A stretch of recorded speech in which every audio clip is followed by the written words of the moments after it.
Hello, I'm Amy, and this is your Smiley News Roundup of the week. Now, this is our first instalment of our weekly roundup of good news stories because we all need more good news in our life. All of our stories spotlight people, organisations, and businesses making our world a better place. So let's get to it. There were more than 500,000 litter pickers at this year's Great British Spring Clean. So Keep Britain Tidy is an anti-littering charity, and every year they run the Spring Clean as a huge environmental event. So in 2022, there were more than 430,000 volunteers, 260,000 of those were school pupils. And overall, more than 460,000 bags of litter were fetched.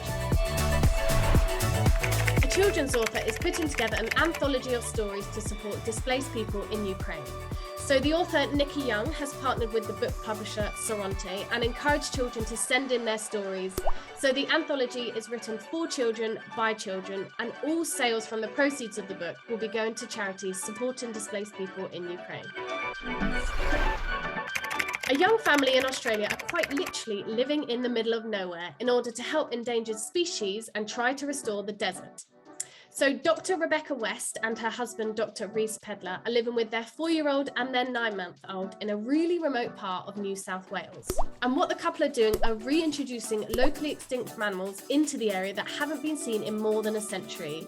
It's called the Wild Deserts Project, and the idea is to protect animals and protect the life on our land. An 8-year-old called Edgar has not only set up his own business, but also prioritised purpose over profits by donating some of his profits to charity. So 8-year-old Edgar came up with a fruit pot business after loving his mum's fruit salads.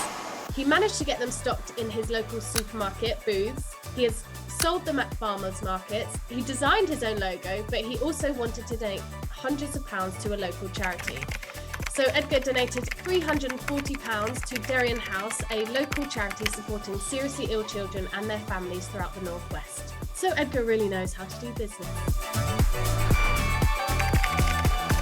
A national charity called Bank the Food has launched its Waste Not campaign, which is encouraging people to reduce food waste while also supporting their local food bank. It has launched a really innovative free app, which means when you go to the supermarket, you get a ping notification and it will give you a list of urgently needed items from your local food bank. That means you can add that item to your shopping list and donate it to your food bank after your shop.